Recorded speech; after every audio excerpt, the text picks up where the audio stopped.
नहम्दुहु व नुसल्ली अला रसूलिल करीम। फ़ौज़ बिल्लाहि मिनश शैतानिर रजीम। बिस्मिल्लाहिर रहमानिर रहीम। अस्सलामु अलैकुम व रहमतुल्लाहि व बरकातहू।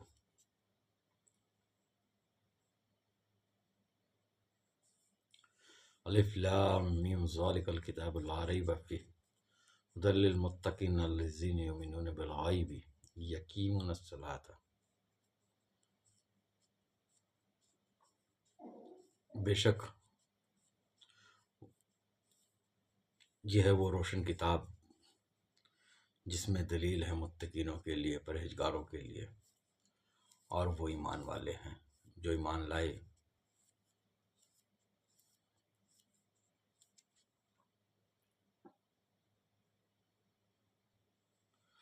गैब पर,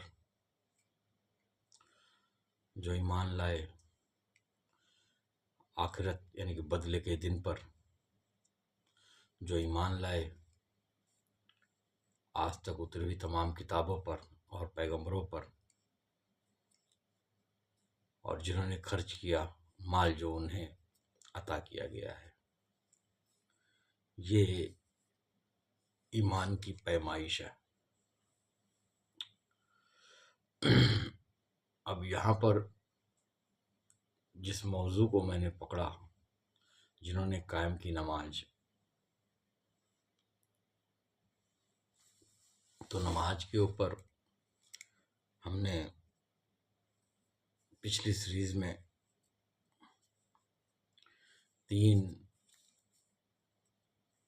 सीरीज बनाई हैं, लेकिन आज जो मैं आप लोगों से बात करना चाहता हूँ और जो ईमान लाए आखिरत पर, आखिरत के मायने, एक और वाक़या है। मैं तब हजरत से अपने नहीं मिला था, तो उन्होंने एक दिन मस्ती में मेरे से पूछा, मेरे को मालूम नहीं था कि आखिरत होता क्या है। उन्होंने कहा कि बेटा, तेरे को दुनिया चाहिए कि आखिरत चाहिए? अब अपने दिमाग में आया कि यार दुनिया तो देख ही रहे। तो मैंने कहा कि सरकार, दुनिया नहीं, आखिरत चाहिए, जबकि आखिरत का मतलब नहीं मालूम था मेरे को। तो हंसे बड़ी जोर से, बोले कि ठीक है, तेरे को आखिरत चाहिए, और मेरे माथे को उन्होंने चूम लिया। बहरहाल, हम लोग आखिरत से मतलब समझते हैं कि वो दिन, मालिक यौमिद्दीन, जो बदले के दिन का मालिक है। जब कसूर फूंकी जाएगी, हम सारे लोग कब्रों से उठाए जाएंगे और महशर में खड़े किए जाएंगे, मीज़ान कायम होगी, हमारे अमाल तौले जाएंगे और हमें उस दिन अपने तमाम आमालों का बदला मिलेगा। तो हम आखिरत को ये समझते हैं, ये बात अपनी जगह पे बरहक है। हमारे हजरत कहा करते थे कि बेटा, एक बड़ी कयामत है और एक छोटी कयामत है। छोटी कयामत लगातार तुम्हारे साथ में चल रही है, और ये छोटी कयामत जो है उस बड़ी कयामत का इंतजाम है। रोज आदमी मरता है, रोज आदमी उठता है, फिर एक दिन 10 साल बाद, 20 साल बाद, 100 साल बाद ये वजूद, ये ज़ाहिरी वजूद छूट जाता है, फिर एक कयामत होती है। और एक कयामत तब होगी जब लोग कब्रों से उठाए जाएंगे। तो मामला आखिरत का ऐसा समझो कि ये बदला है, हमारे अमाल का बदला। हमने जो कुछ भी अमाल किए, ये उसका बदल। ऐसा नहीं है कि हमारे अमाल आज हमारे सामने नहीं आएंगे। हमारे अमाल आज भी हमारे सामने आएंगे। हमारे अमाल, जब हम अपने वजूद को तर्क कर देंगे, इस ज़ाहिरी वजूद को, उसके बाद भी हमारे अमाल हमारे सामने रहेंगे। और एक दिन बरोजे हश्र फिर एक मीज़ान कायम होगी जिसमें हमारे अमाल हमारे सामने आएंगे। तो मेरे नबी करीम को खौफ दिलाने वाला बना करके भेजा गया। उसके पहले तमाम नबी भेजे गए, लेकिन मेरे आका मदनी सरकार दो आलम हुज़ूर नूर मोहम्मद मुस्तफ़ा सल्लल्लाहु अलैहि वसल्लम, आप जो है खौफ दिलाने वाले भेजे कि हमको वो याद दिलाएं, हमको वो बताएं कि अनकरीब तुम्हारे साथ में तुम्हारे अमालों का बदला तुम्हारे साथ में दिया जाएगा। और बहुत बड़ी परेशानी, अगर आज आप नहीं होश में आओगे तो बहुत बड़ी परेशानी तुम्हारा इंतजार कर रही है। तो अगर हमने हमारी रोजाना जिंदगी की छोटी छोटी कयामत को अगर झेल लिया, रोज हम शाम को मरते हैं, सुबह उठते हैं, जिसको हम नींद कहते हैं कि मौत एक छोटी नींद है। नींद एक छोटी मौत है, माफी चाहता हूँ, नींद एक छोटी मौत है। उसके बाद हम फिर उठते हैं। तो रोज हम रोजमर्रा की जिंदगी में जो भी काम करते हैं, जो भी अमल हमसे होते हैं, उसका बदल हमको यहीं पर मिलना है, यहीं पर मिलना है। तो अगर हमने अपना तवज्जो, अपना ध्यान, अपना ख्याल इस रोजमर्रा की कयामत पे टिका दिया, तो बरोजे हश्र जो कयामत होगी, उस समय जब कयामत होगी, तो ये छोटे छोटे कयामत का ख्याल जो है हमें उस बड़ी कयामत में संभाले रखेगा।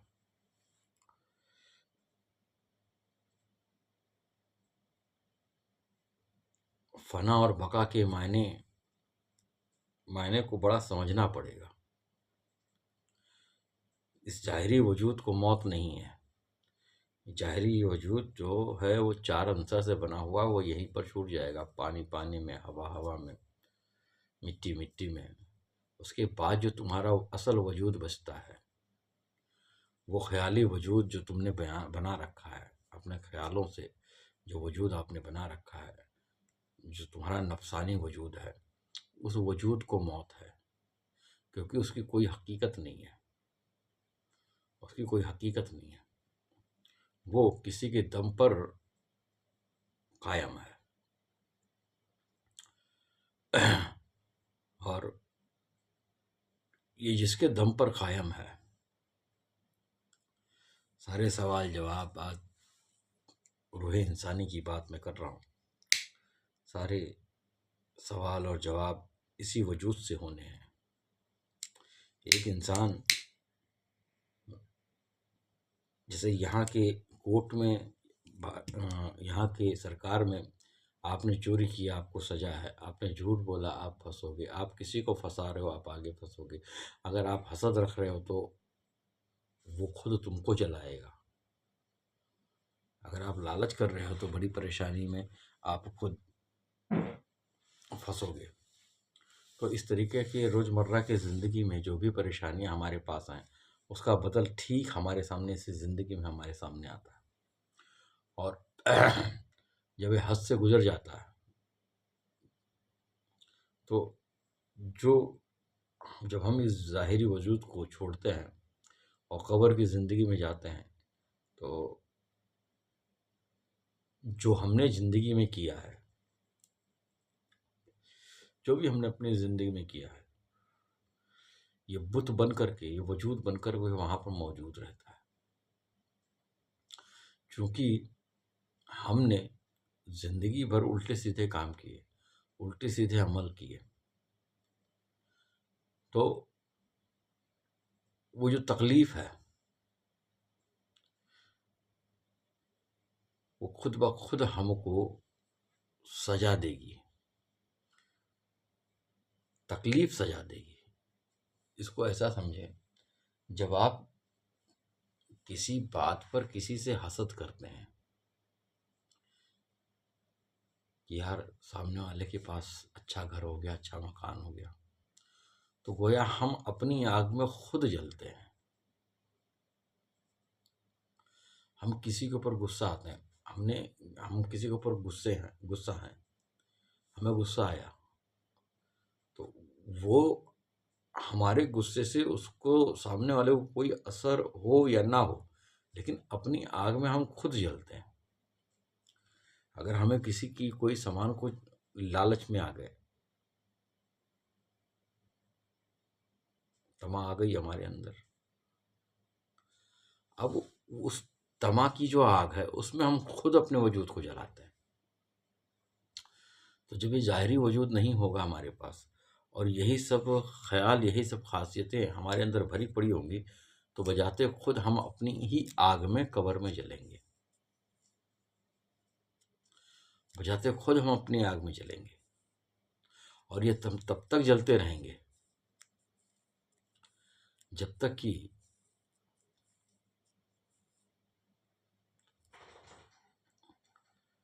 वो आखिरी कयामत, बड़ी कयामत कायम न कर दी जाए। और ये वक्फा जो है बहुत लंबा है। हम रोज अपने हाथ से लगाई हुई आग में, जो हमने जिंदगी में अपने अमल के जरिए से जिस आग को हमने पैदा किया, हम चिल्लाएंगे, उस तड़प में हम चिल्लाएंगे।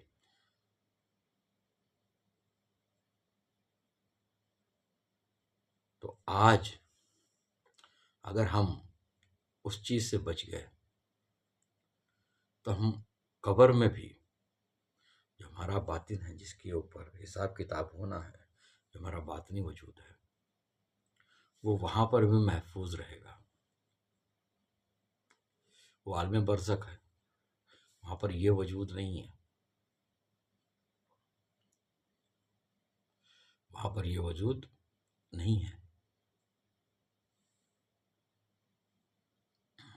और हमें तब तक इंतजार करना पड़ेगा जब तक कि वो बड़ी क़यामत ना कायम हो जाए, और हमारे आका आका मदनी हुज़ूर पुरनूर मोहम्मद मुस्तफ़ा सल्लल्लाहु अलैहि वसल्लम की शफ़ाअत हमें ना नसीब हो जाए।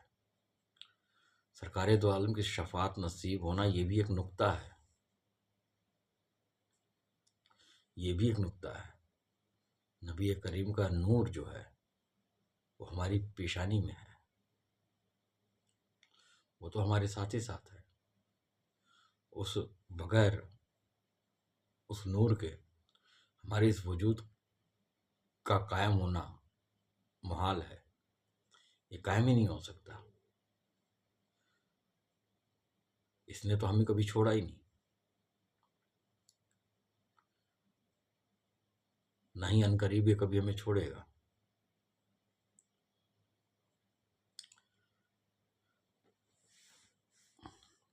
तो ये गौर फिक्र करने का मकाम है कि अगर आज हम सुधरे हैं, तो कब्र की जिंदगी, जिसको आलम बरज़ख भी कहा जाता है,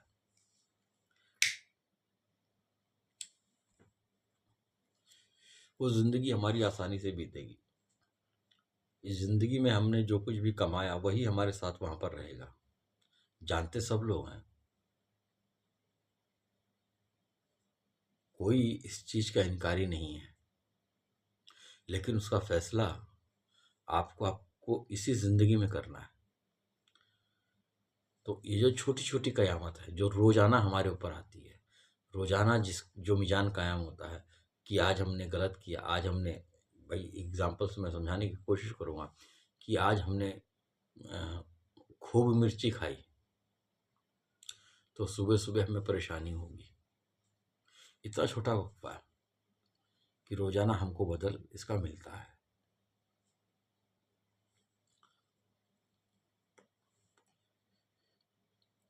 और बात रही शिर्क की, जो गुनाह अजीम है, तो उसके लिए माफ़ी नहीं है। क्यों? क्योंकि आपने अपनी प्योरिटी ही खो दी। आपने अपनी प्योरिटी ही खो दी। उस रब के करम से ही आपके गुनाहों की माफ़ी तलाफ़ी होनी है। और जाने अनजाने हमारे हाथ से बहुत सारे ऐसे काम होते हैं जिनको हम बुरा तक नहीं समझते, लेकिन हकीकतन वो बुरे हैं। कभी अपने तई, अपने अंदर की तरफ गौर करिए कि रोजाना होने वाली जिंदगी में हम कितनी बुराइयों के साथ जीते हैं। और ये सारी चीजें हमारे लिए आग ही बना रही हैं, सिर्फ आग बना रही हैं। तो हमारे हजरत ने कहा था कि अगर बड़ी कयामत से निपटना है, तो इस छोटी कयामत को गौर में रखो, को अपने ख्याल में रखो। इस पर गौर करते रहो। ये तुम ही हो जो आग लगाते हो, ये तुम ही हो जो उस आग में जलते हो, ये तुम ही हो, तुम्हारे अलावा और कोई नहीं। अगर इसका इल्ज़ाम आप किसी दूसरे पे लगा रहे हो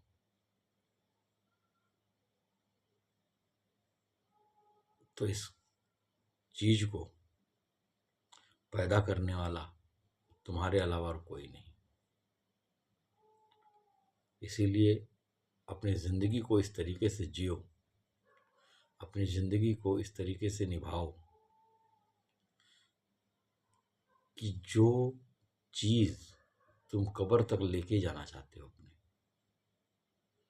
उसका इंतजाम आज करो, अभी करो।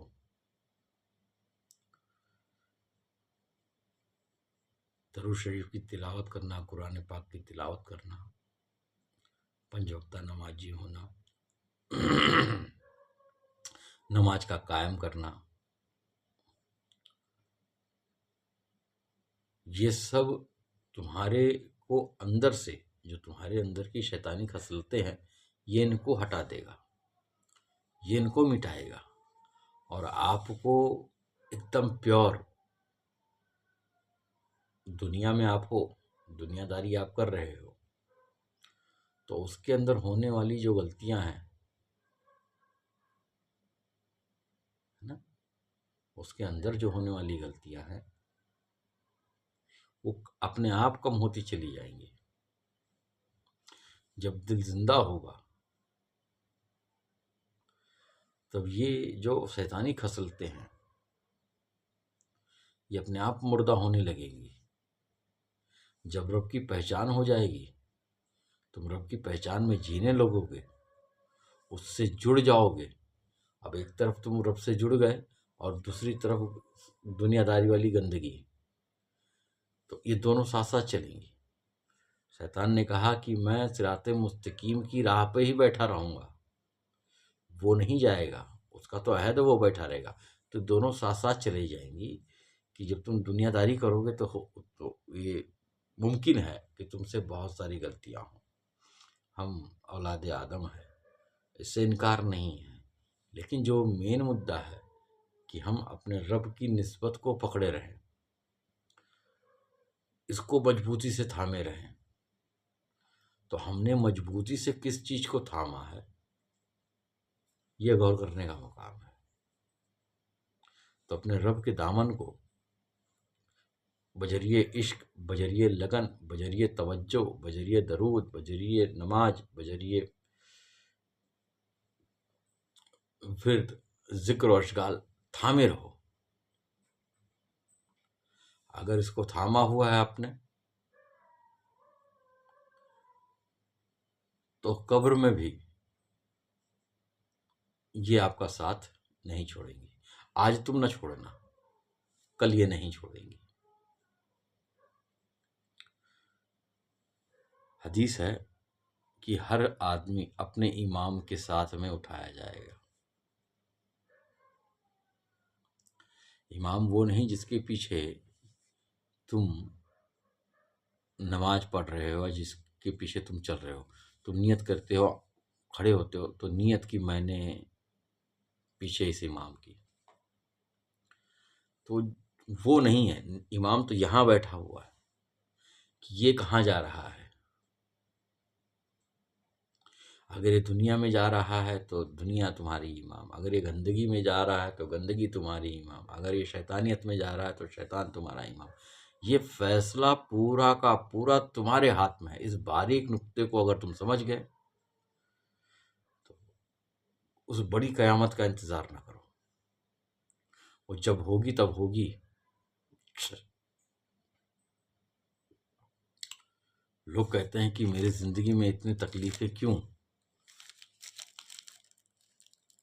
कई लोग हैं, तो मैं कहता हूं कि ये तकलीफ तुम्हारी अपनी पैदा की हुई है। इस तकलीफों को तुमने बाजार से उठाया है और ये तब तक रहेंगी। अब ये तो कपड़ा तो गंदा हो गया, अब ये क्योंकि तुम्हें तो साफ साफ जाना है, तो तब तक पटका जाएगा, धोया जाएगा, रगड़ा जाएगा, जब तक वो साफ ना हो जाए। अगर धब्बा रह गया, आप रोज पीटे जा रहे हो, रोज कूटे जा रहे हो, लेकिन फिर भी धब्बा रह गया, तो ये धब्बा फिर वहां पर भी तुम्हारे लिए परेशानी का सबब बनेगा। अल्लाह अज़्ज़ व जल अपने बंदों को 70 माओं से ज्यादा मोहब्बत करता है, तो वो उनको परेशान क्यों करेगा? वो उनको परेशानी में क्यों डालेगा? वो आजमाइश में डालता है, वो परेशानी में नहीं डालता। जब तुम्हारे दावे ऊंचे हैं, तुम दम भर रहे हो बड़ी बड़ी बातों का, तो तुम्हारे लिए आजमाइश है, वो तुम्हें आजमाइशों में डालेगा।